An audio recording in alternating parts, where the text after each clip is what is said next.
What turns a human being into a monster? In Akame Kill, it takes exactly 1 cup of demon blood, unless you're Esdeath, who drank the entire chalice and smiled. While others went mad from just a sip of the demon extract, she didn't just survive, she mastered it completely. But here's the thing. Esdeath wasn't special because she drank demon blood. She was special because she was already so twisted that the demon blood probably got corrupted by her instead of the other way around. At least, that's what the Empire's great general Budo believed when he watched her walk away from that chalice, frost crackling at her fingertips.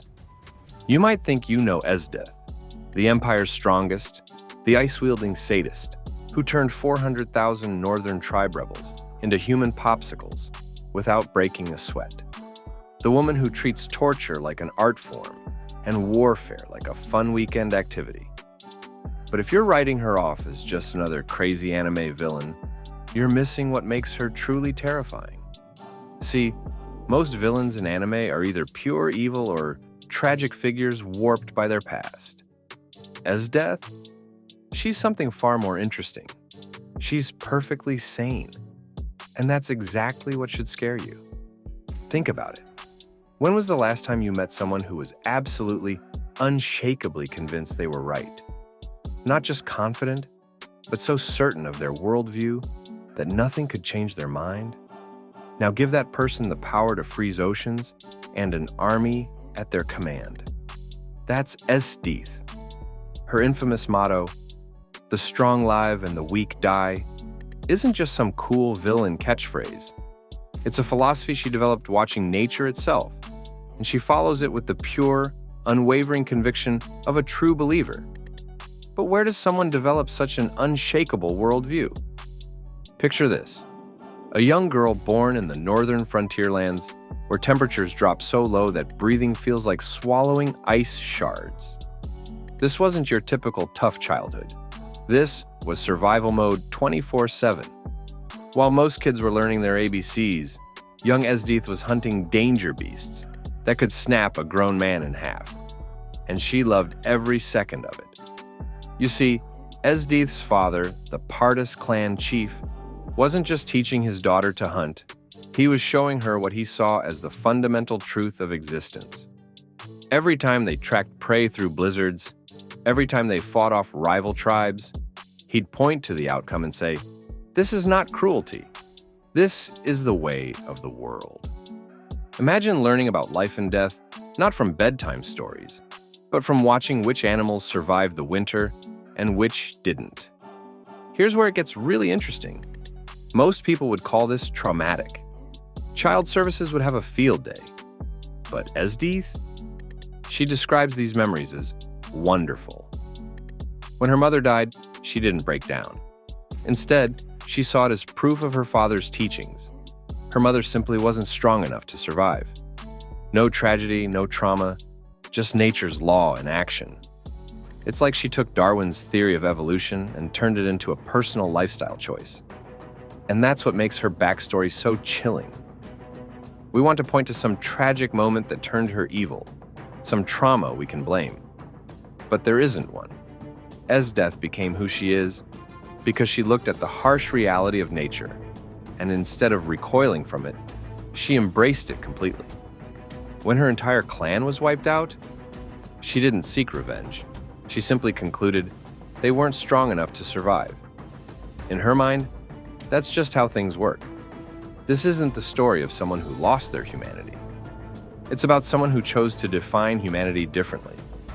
While most of us learn to balance nature's harshness with compassion and cooperation, Esdeath saw only one truth worth following. Every experience, every loss, every victory just reinforced her belief that strength is the only law that matters. So, what happens when someone with the survival of the fittest mindset gets real power? Well, Esdeath didn't just join the Empire's military, she revolutionized it.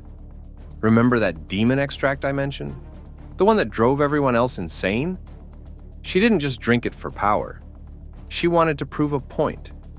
In her mind, if she wasn't strong enough to handle it, she deserved to die. Talk about extreme job interviews, right? But here's where Esdeath gets really fascinating. She's not just some mindless brute. As a military leader, she's brilliant. Her strategies are legendary, her tactics innovative.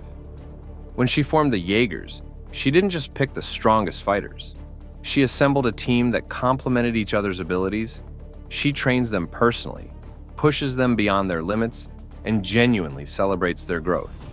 It's almost heartwarming, until you remember that she also believes any of them who die simply weren't strong enough to deserve their position. Take her infamous campaign against the northern tribes. Most generals would have used standard siege tactics. Not Esdeath.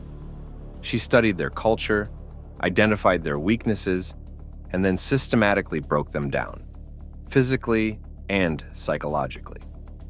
When she finally unleashed her ice powers, freezing 400,000 people in an instant, it wasn't just a show of force. It was her philosophy made manifest. Absolute power determining who lives and who dies. And yet, she has a code. She never betrays her subordinates. She fights her own battles. She doesn't use poison or underhanded tactics. Not because of moral reasons, mind you, but because she believes true strength should be demonstrated directly. It's like she's playing a game where she's made up all the rules based on her twisted understanding of nature's law. In battle, she's not just powerful, she's artistic. Her ice abilities aren't just about raw force. She creates elaborate structures, beautiful and deadly. She can freeze time itself with her trump card, Mahapadma, a technique so powerful it can only be used once a day. But what's really telling is how she uses these abilities. She doesn't just kill her opponents. She tests them, pushes them, almost like she's hoping they'll prove her wrong about strength being the only thing that matters.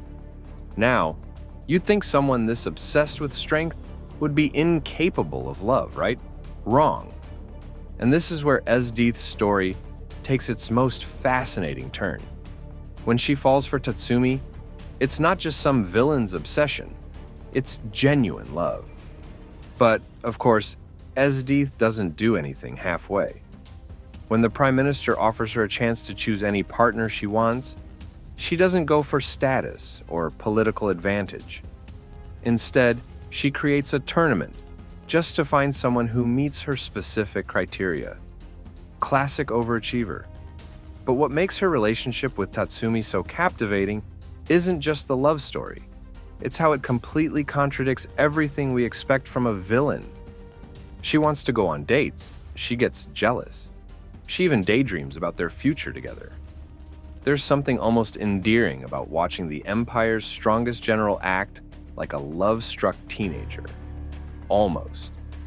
Until you remember that her idea of a romantic date includes hunting danger beasts and watching executions. The real kicker? When Tatsumi rejects her ideals and chooses to fight against the Empire, Esdeath doesn't even flinch. She loves him, genuinely, deeply loves him. But her philosophy comes first. In her mind, if he's not strong enough to either defeat her or accept her way of life, then he's not worthy, no matter how much she cares for him. It's like watching someone choose their gym membership over their soulmate, except with more ice powers and death. Her relationship with her subordinates in the Jaegers shows another side of this complexity. She's not just their commander, she's their mentor, their protector, and sometimes even their friend. She celebrates their victories, mourns their losses, and genuinely invests in their growth. Wave, Kurome, run. She gives each of them the chance to become stronger under her guidance. But here's the catch. She'll also watch them die without hesitation if they prove too weak. It's tough love taken to a psychotic extreme. Even her enemies can't help but respect her.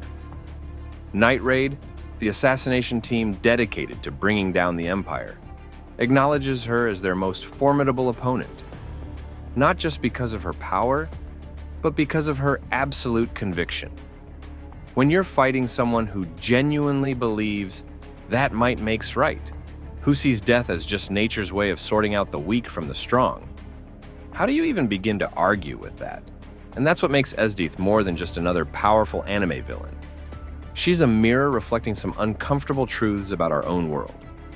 Think about it. How different is her strength is everything philosophy from the way we sometimes glorify winners and ignore losers? When we tell kids survival of the fittest, or only the strong survive, aren't we just sugarcoating Esdeath's worldview? The scariest part. She's not wrong about everything. Nature is cruel. The strong often do prevail over the weak. But Esdeath's fatal flaw isn't in recognizing this truth. It's in believing it's the only truth that matters. While the rest of us try to build societies that protect the weak and value things beyond pure strength, she sees that as going against nature itself. It's like she's playing a completely different game, where compassion is a weakness and mercy is a mistake. What's truly fascinating is how her character challenges the typical anime villain tropes. She's not evil because she enjoys causing pain, though she definitely does, or because she's serving some greater evil. She couldn't care less about the Empire's ideology. She's evil because she saw one fundamental truth about reality and followed it to its most extreme conclusion. It's like someone read a self-help book about survival of the fittest and decided to make it their entire personality. Plus, ice powers. Her legacy in anime villainy is unique because she forces us to question our own beliefs about power and justice. When we cheer for the underdog in stories, aren't we secretly celebrating someone becoming strong enough to defeat their oppressors? When we talk about deserving victory, aren't we just using nicer words to describe Esdeath's might makes right philosophy? But perhaps the most chilling aspect of Esdeath's character is how she makes us question our own moral certainties. In a world that often celebrates strength, rewards power, and justifies victory, how different are we really from her philosophy? Sure, we might not freeze entire armies or torture people for fun, but when we say things like winners never quit or victory at all costs, are we really so far from her worldview? That's the true genius of Esdeath's character. She's not just a villain to be defeated. She's a warning about what happens when we take certain common beliefs to their logical extreme. She shows us that true evil doesn't always come from madness or hatred. Sometimes it comes from believing too strongly in a single truth while ignoring all others. In the end, maybe the scariest thing about Esdeath isn't her overwhelming power or her sadistic tendencies. It's how her philosophy makes just enough sense to make us uncomfortable.